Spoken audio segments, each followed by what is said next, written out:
Isipin mo, asset itong mga ito. Oho. Pagtatakpan mo sila sapagkat silang nakatutulong para proteksyonan ang kasarilan ng bansa mo. Oho. Kaya nga confidential fund eh. Kaya pala kung Nakita mo ba kung sino yung masigasig na tumutugis sa mga yan? Ha? Opo. Makabayan Black.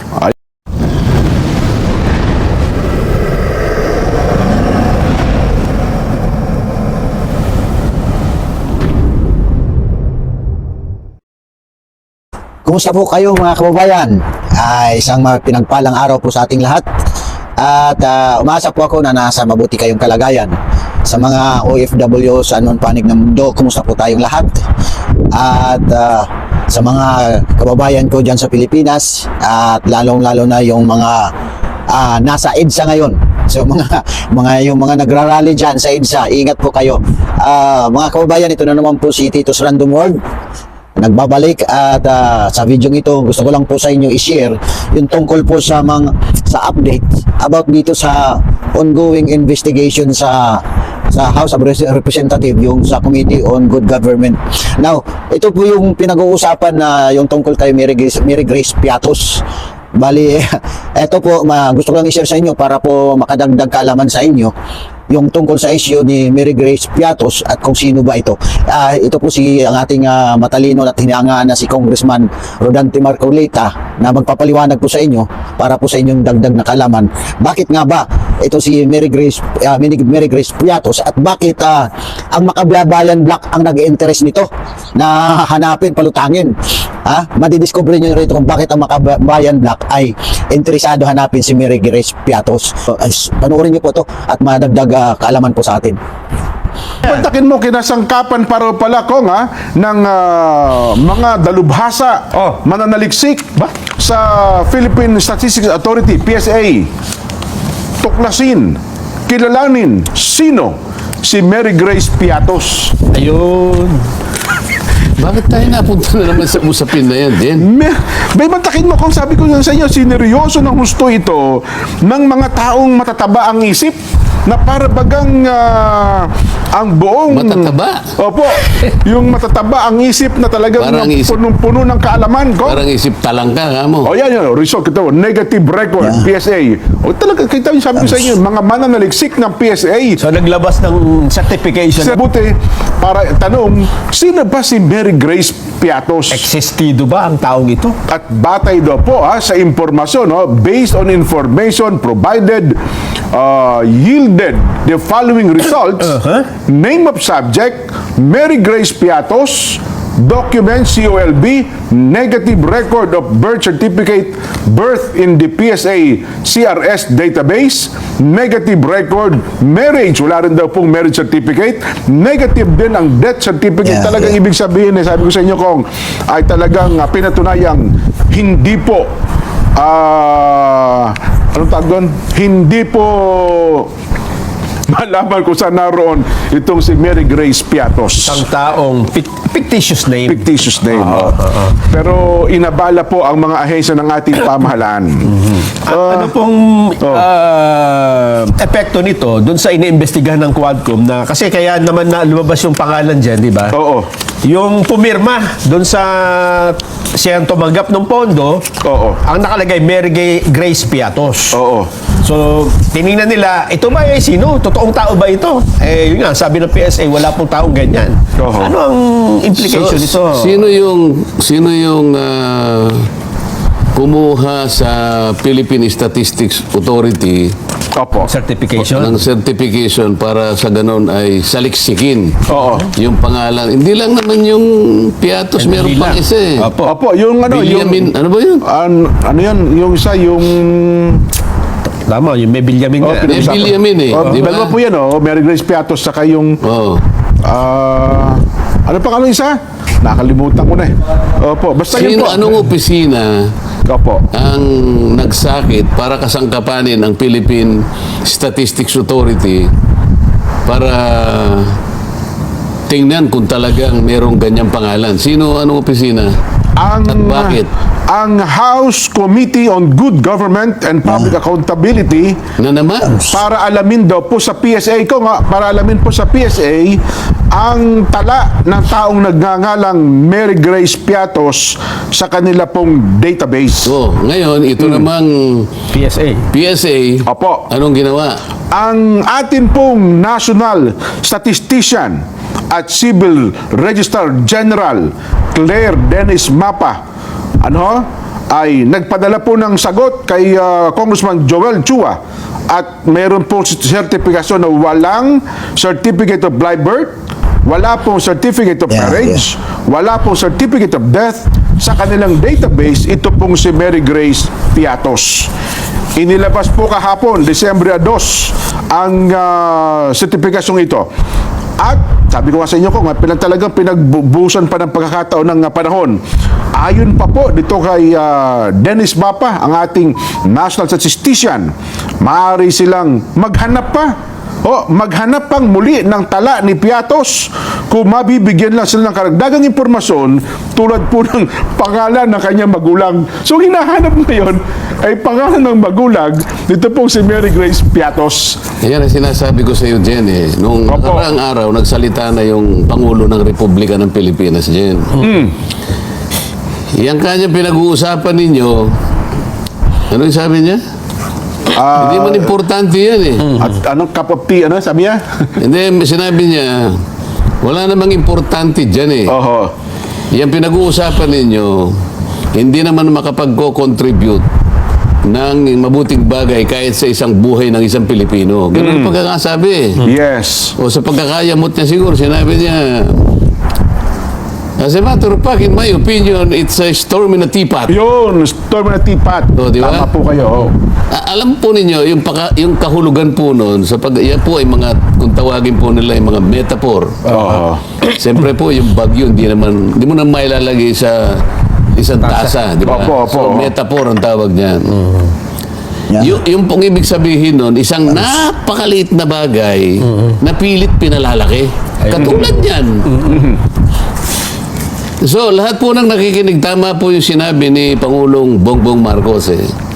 Tingnan po ninyo, napapatunayang isa-isa, ang isang napakaliit na bagay, pinalalaki po. Ngayon, kinasangkapan ang Philippine Statistics Authority para hanapin ang isang bagay na wala. Alam mo kung bakit ko sinasabi isang bagay na wala?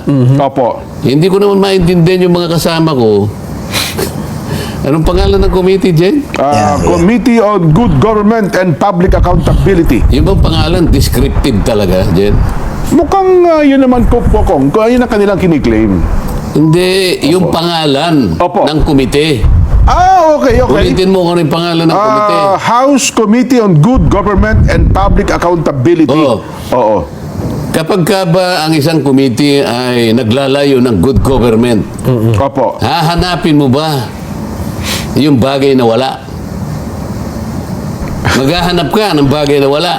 Hindi po, sayang ang panahon ko dyan, Kong. Kaya nga, tingnan mo akala ko naiintindihan nila yung mawalan ng galang po, mawalang galang na po. Kasi kapag ka nandyan po ako nagpapaliwanag sa inyo, nangaaway lang kayo. Kaya mabuti po, dito ko na lang ipaliwanag. Okay. Jen, ang pinag-uusapan natin ay confidential funds. Opo. Okay? Ang paggamit niyan, confidential. Oho. Lahat ng paggamit dyan ay maaring asset ng gobyerno, itatago mo sa pangalan na hindi sila makikilala. Ay, siyempre po, oo. May termo parang nom de guerre or whatever, nom de guerre. Itatago mo dahil asset mo yan Kung ako mag-iimbento ko ng pangalan. Opo. Halimbawa, yung Nelson, ang tunay na pangalan, Nelson Lubao. Opo. Gagawin mo Nelson Mandela.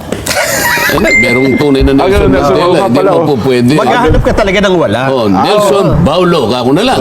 Okay. Kasi kailangan kong itago alam ba, Sonle Baulo. Binaligtad ko yung pangalan. Naging Chinese Ano ang katwiran kung bakit ko tinatago sila? Asset ko ito Opo, Alam mo, confidential. dapat nating ipagtanggol ang ating bansa sa mga kalaban niya. Ano ba yung layunin ng confidential at saka intelligence funds. Opo. Yan po ay para i-safeguard natin, para sa gamitin natin sa kaligtasan, sa proteksyon ng ating bansa. Aha. Yung intelligence fund, ang gumagamit yan, yung army at saka yung police. Opo. Yung confidential Confidential fund, fund yan ang naman. civilian authority. Yes. Katulad ng mga confidential fund, national government agencies, government-owned and controlled corporations, at saka LGUs. Mga LGUs, So, opo. civilian offices. Pagka intelligence fund, ito yung army. Opo. Andyan yung NICA, yung ganyan, lahat ng intelligence. Kailangan kasi natin yun para maproteksyonan ang ating bansa. May asset tayo ngayon. Opo. Halimbawa, kinailangan ko yung impormasyon na yun, siya lang ang makakakuha sa akin, babayaran ko siya. Pero imbes na Nelson Lubaw ang aking lalagay, Sonel Baulo. Oo. Alam naman nila, no, bigyan ang gagamitin ko. Hindi ko itatatwa ko lahat yan. Gagamit ako ng pangalan. Halimbawa, Piatos ang ginamit. Opo. Bakit mo uusigin yung mga yun? Yun ang ayaw ko sa mga kasama ko. Alam naman nila eh. Ewan ko kung alam nila, pero ako alam ko. Opo. Hindi ko lang alam kung alam nila. Obvious ako sa tingin ko, obvious naman yun, Kong. Alam naman talaga nilang Ngayon alias naman, yun. ito naman national, ito naman Philippine Statistics Authority, napakasangkapan naman doon sa paghahanap ng isang bagay na wala. Oho. Hindi ko maintindihan kung saan papunta yung ginagawa ng, ano pangalan ng committee, Jen? House Committee on Good Government Baka and gusto mong Public... palitan ng pangalan. Baka magdamdam po yung mga miyembro ko. Sinabi ko lang na baka gusto mong Anong ilalagay natin ko? bahala kayo. Kasi ako, sinasabi ko lang baka ako gusto nyo mag-isip ng akmang pangalan. Isipin mo, Yeah. asset itong mga ito. Oho. Pagtatakpan mo sila sapagkat silang nakatutulong para proteksyonan ang kasarilan ng bansa mo. Aha. Kaya nga confidential fund eh. Kaya pala kung... Nakita mo ba kung sino yung masigasig na tumutugis sa mga yan? Ha? Opo. Makabayan Black. Ayun na nga po, Kong. Yung Makabayan Black ba? Meron na bang nagawang mabuti ang gobyerno sa kanila? Lahat na ng ginawa ng gobyerno mula sa kasaysayan nila, wala pang ginawang mabuti ang gobyerno eh. Ngayon sila yung sumasama dyan. Sila ngayon ang talagang nakapagsasalita sa committee ng ano na yun? Good Government and Public Accountability. Confidential pa naman eh. Sila nga, hindi mo makikita na talagang ang layunin nila ay proteksyonan ng ating bansa eh. Gusto kasi nilang malaman kung sino yung mga yan para malaman Di ba? sino Kaya nanitik nga sa gusto kanila. nila, kaya nga nila inuusig ngayon. Yun. Para ngayon, ilitaw ninyo sino ba yan sapagkat iyon ang gusto nila. Pag lumitaw yun, ako, yari na tayo. Samantalang kung tatanungin mo, kayo po ba ay nagmamahal sa bansa natin? Ay, makabayan po kami. Tsaka Oo. sabi nila. Paano nyo po nasabi na makabayan kayo? Bakit po kayo yung makabayan? Ano po kami, makapili? Hindi, magpakita po kayo ng dahilan kung bakit Nakatibayan. po kayo yung makabayan at kami po hindi. Oho. Yeah. Sila daw ang tagapagtanggol ng mga mahirap. Gusto daw nilang malaman. No, ang Ba't kayo palang tagapagtanggol ng mahirap? Ba't di kayo magsalita ngayon? Bakit ang presyo ng bilihin ay pagkataas-taas? Oho. Bakit po yung kuryente pagkataas-taas, di kayo kumikibo? Bakit po nabaha na po tayo? Napakaraming perang nawaldas, ba't di po kayo kumikibo? Kung sinasabi po niyo nagmamahal kayo sa bansa. Ang tinutugis po ninyo ay yung pong pinaggamitan ng pera sapagkat ayaw ninyo yun. Oho. Kasi yung proteksyon ng bansa natin, yun ang ayaw ninyo. Kaya kayo pa ngayon ang napapakasangkapan para tingnan kung sino yung ginamit ng pamahalaan para sa ganon ay sinupin ang ating bansa. Oho. So, hindi ba? Opo. Parang kapaligtaran na nangyari. Philippine Statistics Authority. Ano pangalan ng head? Dennis Claire Mapa, ang ating national statistician. Alam mo, mawalang galang sa iyo, Mr. Mapa, kung kayo po ang head ng PSA. ng PSA. Oho. May karapatan po kayong hindi basta po hiningi po sa inyo kamukha kanina. Opo. Nagpunta ako sa Commission on Audit. Ako mismo. Opo. Sa opisina. Wala lang si chairman eh. Ako talagang naghahanap ako ng katotohanan. Oho. Kasi gusto ko siyang makausap. Kung bakit. Kasi pinadadala nila representatives lang eh. Oo nga, yung... Sabi kasi nung kanilang representative nung tinatanong ko, nung po bang kayo'y isabina ng Good Government Committee, hindi po ba kayo nangatwiran na sabihin ninyo sa kanila na pasensya na po kayo, hindi po namin basta maibibigay yun po yung hinihingi ninyo sa kadahilan ng sumusunod. Yan. Una Oo. po, ito pong ginagawa namin po ay wala pa pong finality. Tentative po yung mga findings po namin. Opo. At dahil nga po sa tentative po yung findings namin, hindi po namin basta-basta na ibibigay sa inyo yung pinanggagalingan po ng aming pagsisiyasat. Oh, tama naman Pangalawa po yun. po, yung nature po ng aming pag-audit, alam naman po ninyo, ay confidential po. Oho. Ngayon po, pagka binigay po namin ito, baka managot naman po kami. Kaya pag-uusapan muna po namin kung paano natin maayos po ang inyong hinihiling sa amin. Dapat sana ganun ang sagot. Opo. Tama Ngayon, naman ang po yun. sinabi Oo. niya sa akin, Oo. ito naman po'y alam na po nung management. ng Kaya commissioner, opo. gusto kong malaman kung alam ng management. Alam mo, nung pumunta ako ron, Opo. walang makapagsabi na yun ay pinag-usapan nung commission commission. proper. Oh. Oh. Sabi ko, Oho. alam niyo ito, itong usapin na to, policy issue. Opo. Actually, di lang, mas mataas pa sa policy. Merong constitutional basis ito eh. Kayo lamang kasi ang binigyan ng karapatan na mag-audit, mag-examine. Wala nang ibang opisinang pinagbigyan niya. Ngayon, kung yung pong katungkulan na yon ay isusurrender ninyo at hahayaan yung ibang opisina na gaganap sa tungkulin nyo, baka magkamali kayo. So, na-establish ko kanina na hindi po dumaan. Wala kasi si chairman eh. Ganun ba, oh? So, tanong-tanong ako doon. Marami naman tayong kakilala. Opo, doon. yung mga- andun naman yung mga ito vice ngayon chairman, ang, no? kaya ito yung gusto kong palabasin. Kung yun ay isang policy issue at ang COA ay isang collegial body, Opo. bakit ang chairman lang ang nagbigay ng pahintulot? Hindi kasama yung dalawang commissioners. Wala nga, hindi nga nag-usap eh. Walang record eh. Naghahanap ako ng record na nag-usap sila. Dapat may minute pala yon. Ay, kinakailangan. Sabi ko nga, ito ay policy issue ito. Opo. Commission proper kayo. Kung tawagin nga, kayo yung, kumbaga, 3 komisyon ng independent sa ligang batas natin. Dyan. Opo. COMELEC, Yan. 7 sila, di ba? Oho. Yung Civil Service Commission, Yan, CSC. hindi ko alam kung ilan sila, no? Maring 5. At itong Itong COA. COA, 3, isang chairman, Dalawang at saka commissioners. 2 commissioner. Tama po. Pero Oo. collegial body yan. Ngayon, dahil nga ang malalagay dito ay yung kanilang ang medyo tatamaan yung authority nila, yung mandato eh. Walang iba eh, walang ibang pinagbigyan ito. Walang ibang May trabaho, gampanin niya, no? walang ibang pinagbigyan ng gampanin nito. Kayo lang, exclusive kayo. Kaya nga po kayo independent eh. Pagkaraniwan, pag ginawa kang independent constitutional body, Hindi ka pwedeng pakialaman. hindi ka pwedeng pakialaman. Pwede mo sabihin yun eh. Parang COMELEC, Kong, ano? Halimbawa, ang usapin ay tungkol sa bilangan ng boto, hindi pwedeng magbilang hindi yung Kong. pwedeng ano yun. Pwede sa House yun. At saka alam mo, kung halimbawa sasabihin ng Congress, halimbawa, dahil we will exercise our power of the purse. Opo.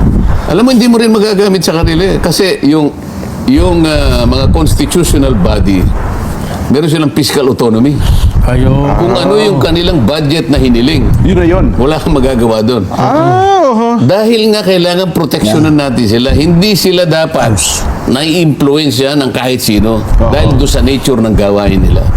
Para manatili na independent sila. So, tingnan mo nangyari ngayon. At saka, Kong, Sa akin palagi, nakompromiso yung pagiging independent nila. Kailangan Totoo. natin bigyan ng emphasis ito. So, hindi mo po pwedeng sabihin sa MAWA, sa COA, oy, mali yung audit nyo. Mali. Hindi po pwede yun. Hindi mo pwedeng ang pwede lang magsabi, pupunta ka sa korte. Sa korte. Halimbawa, inisyu ang kanila ng audit observation memo. Kinontes mo, sabi nila, mali ka dyan, kami ang tama. O di, pagkatapos nun, mayroong estado na naman yun eh. Ang isang stage, ano na, ang estado ng gagawin nila notice of disallowance ka na. Pero yung notice na yun, appealable pa rin sa commission hanggang proper. sa opo. Papaliwanag mo pa. May appeal ka pa eh. Kung sakasakali Ito yung yung appeal mo, ilang buwan to? 6 months? oh, 6 months. Eh, Opo. haba pala, ano? Pagkatapos, kasi pagka confidential fund, diretso ang appeal sa commission proper. Eh. Kaya nga may 6 months ka eh. Ayun. Opo. Kaya nga very, very tentative. Tinitingnan pa yung mga papeles, biglang makikialam ang isang committee ng House of Representatives. Yun ang issue dyan. Ayun. Kaya yun ang pinipilit ko. Yun nga. Kaya pala mali yung sagot ng representante ng COA. Kasi nasa kanila po ang power of the purse. Kaya sinumiti po Sinabi namin. ko, wala namang connection yun eh. Kasi po, kinikilala namin ang power of lahat ka ako ng tao, kinikilala ang power of the purse. ng Congress. Totoo naman yun. Opo. Hindi dahil sa pagkilala na yun, ay magbibigay ka na lang, ipagkakaloob mo kung kani-kanino yung mandato mo. Trabaho mo. Iba ka ako yung pagkilala mo sa power of the force, pero kami kinikilala din namin yung exclusivity ng mandate mo. Hindi mo dapat ipagkatiwala kahit kanino. Wala connection yung ano niya, yung argumento eh. Ngayon, kaya ako nagpunta ron para lang malaman. Kasi po kanya may kaalaman naman po ang aming komisyon. Opo naman. Ngayon, yung kaalaman na yun pala, hindi naman nasalig doon sa collegial body. Yung chairman lang ang chairman lang ang nagpasya. ang nagpasya. Sa akin tingin, may problema doon.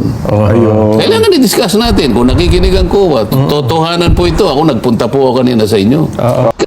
Dapat palang ginawa ng COA dito, Kong. Sinabi niya na, teka muna, may 6 months pa eh na tumatakbo. Maghintay po kayo. Hindi po Tapusin nyo lang kami. Yun nga. Kasi ginagawa namin yung trabaho namin. Hindi ba sinabi ko nga sa kanila, kung napakinggan nyo yung ano ko, yung interpretation ko. Hindi nyo ba pwedeng sabihin, Ayun nga. pabayaan nyo po kami makatapos muna. Let the processes continue. Pagkatapos po nun, ano man po yung naging ano namin, kayo na pong bahala kung ano po yung, kung gagamitin po nyo o hindi. Di ba? Yun na nga po. Kasi po may appeal pa. Halimbawa po, ganito yung outcome namin. Meron pa pong appeal kung sakasakali man eh. Hanggang po sa Korte Suprema eh. Kaya hindi po kami pwedeng mag-delegate sa inyo. Ayun. Kaya di hayaan mo ngayon kung ano sa isasagot sa iyo ng committee. Ang problema ko, yung punto niya, yan din ang naging liyam ni Yusek Laika Lopez, pero ginamit na dahilan ng...